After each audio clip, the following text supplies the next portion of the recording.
Hello and welcome. I'm Julia Manchester, national political reporter here at The Hill. Thank you so much for joining our program today, Women Out Front, a program celebrating Women's History Month.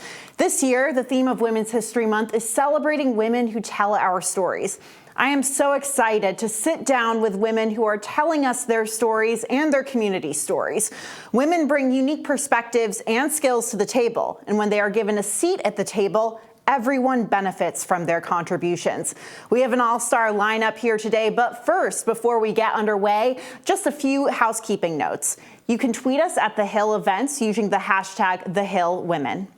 My first guest is Jennifer Klein from the White House. She serves as the Director of Gender Policy Council and has advised the president on issues including reproductive rights, gender-based violence, and women's economic security. I spoke to her earlier this morning. Take a listen.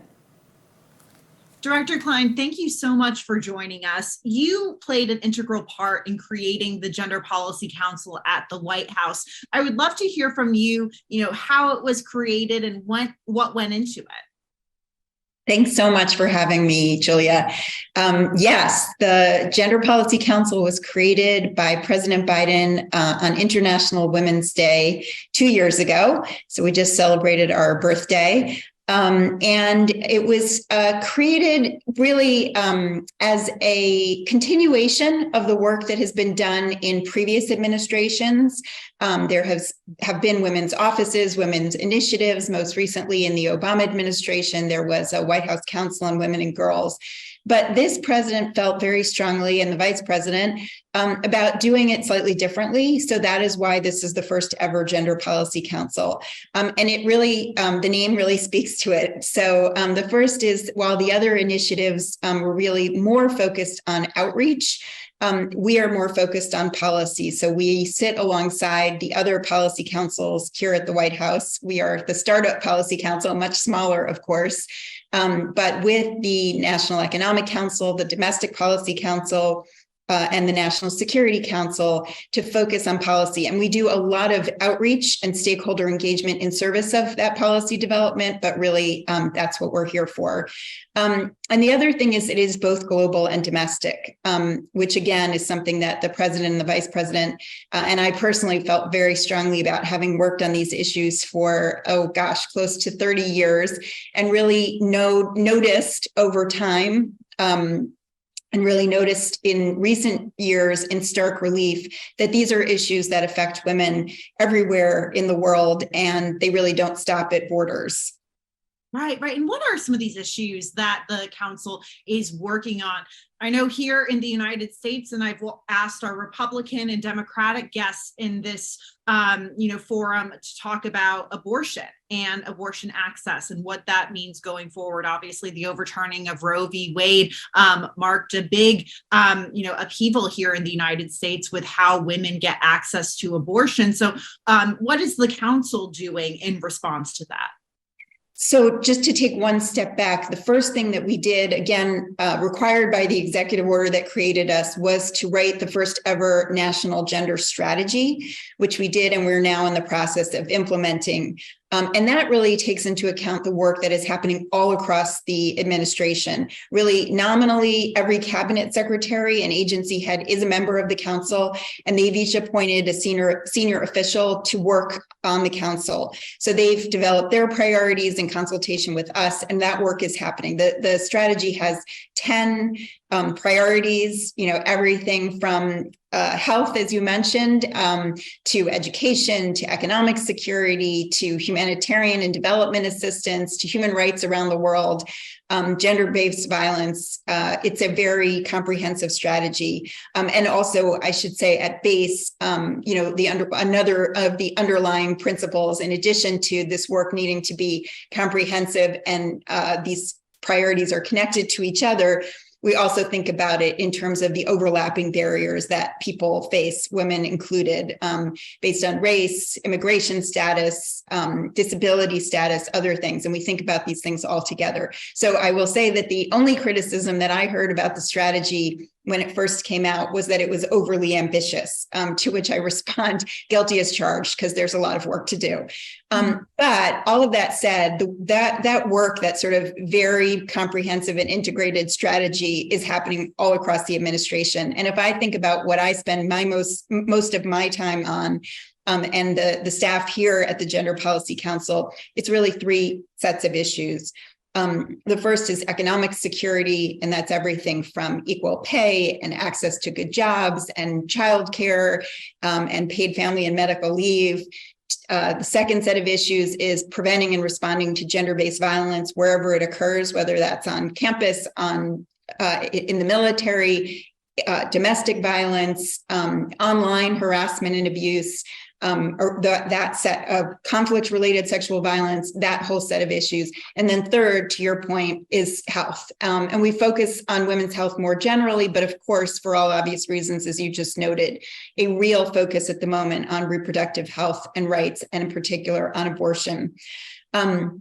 So actually, this predated the decision that the Supreme Court made in the Dobbs decision overturning Roe versus Wade. But the president had asked the Gender Policy Council, really after Texas passed the law that they passed called SB 8 in September of 2021, which really was the first very extreme abortion ban to be put in place.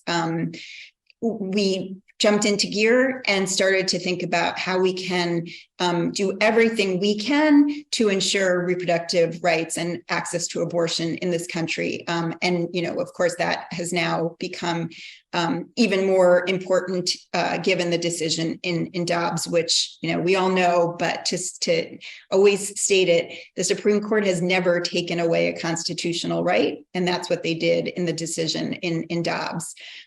So we're working on that in, I would say, three sets of ways. The first is on the federal level, fighting back against any sort of national abortion ban, and then conversely working to pass federal legislation, national legislation that would protect abortion rights across the country.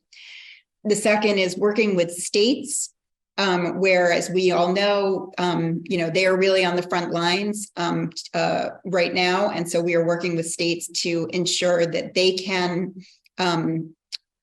pass or fight against legislation in states across the country. And then the third thing we're doing is everything we can by executive action. So the president issued 2 executive orders last summer, very quickly after the Dobbs decision came down, to protect access to abortion and to contraception as well, to protect patient privacy, which is really also under threat, to protect the safety and security of people who are trying to get reproductive health services across the country. And then more recently, he issued a presidential memorandum specifically on medication abortion, because that has really become the sort of next front in the fight to protect abortion rights.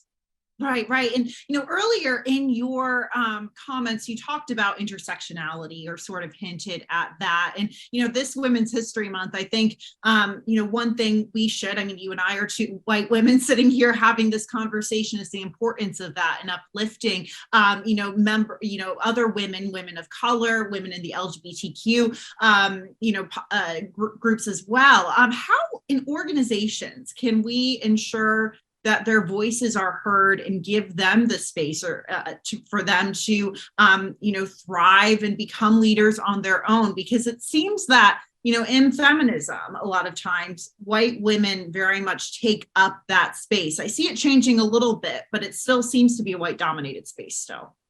Yeah, I think it's changing a lot. And if you look at the next generation, because youth is another category of people that we really need to be sure are at the table and heard, things really are changing. And I would say that is the answer to the question is, representation matters. It's not the only thing that matters. I always say it's necessary, but not sufficient. But it really does matter. And if you look at this administration, obviously, we have the first female woman of color vice president, but really it goes way beyond that in the Biden-Harris administration. This is the first time there has ever been a gender equal cabinet with an equal number of men and women. The president has appointed more Black women to the Supreme Court in his administration to the federal judiciary than had ever been appointed in total. And then, of course, including the first Black woman Supreme Court justice. And if you look at the senior staff here at the White House or really across the administration, it looks like America. And that is what is important, is people not only having decisions made for them with them in mind, but having them at the table to make the decisions.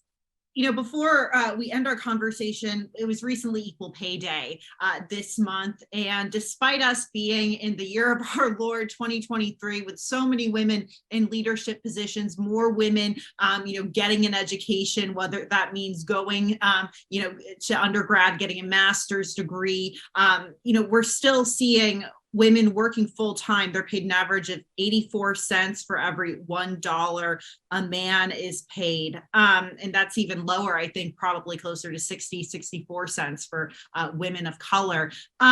Why is the gender pay gap still so narrow? So wide, I should say. Wide, exactly. I knew what you meant. And just as you said, this question relates to your previous question, because you're exactly right. The pay gap is much bigger for women of color. And by the way, the pay gap for Latina women, for example, is bigger than the pay gap for Black women. And the pay gap for Indigenous women is bigger even still. So it's important to really look below that 84 cents number and understand that, as you just pointed out, the pay gap is bigger depending on, what ethnic or racial group you are part of. The answer to your question is, there's a number of different factors that make up the pay gap, and we're working on all of them. But this is true in the United States. It's also true around the world. We need to make more progress. And the three factors, one is what people always think of as the pay gap, which is outright discrimination. You're doing the same job as he's doing and he's getting paid more, or even a similar job and he's getting paid more. But the other two factors also require a lot of our attention, and this administration is giving it a lot of our attention for this and other reasons. The second is access to jobs. It matters what job you do. And, sadly, women, and again, women of color in particular, are overrepresented in lower paying jobs and underrepresented in higher paying jobs. So we need to do two things. We need to get women access and the training and skills that they need to do those higher paying jobs, whether that's STEM fields, to be scientists and engineers, or construction and manufacturing.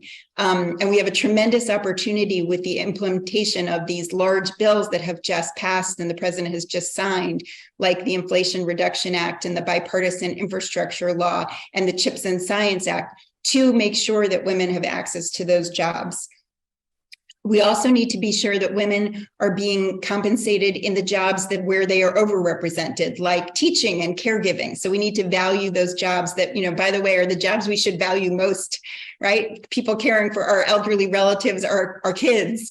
And then the third piece of the pay gap is also something that requires a lot of attention, and that's care. The other reason that accounts for why women over the course of their career make less is because they are often going in and out of the workforce, sometimes intermittently, sometimes leaving entirely because of their caregiving responsibilities. So we just need to be sure that people, women in particular, have the support they need to care for their families so they can work. And that obviously benefits them, gives them economic security and their families, but also, by the way, is an economic benefit for businesses and for the economy as a whole. Yep. One theme I've heard this month, Women's History Month, is invest in women. More organizations, the government need to understand the economic benefits of investing in women. Director Jennifer Klein, thank you so much for joining us today. Thanks for having me. And thanks again to Jennifer Klein for speaking with me this morning.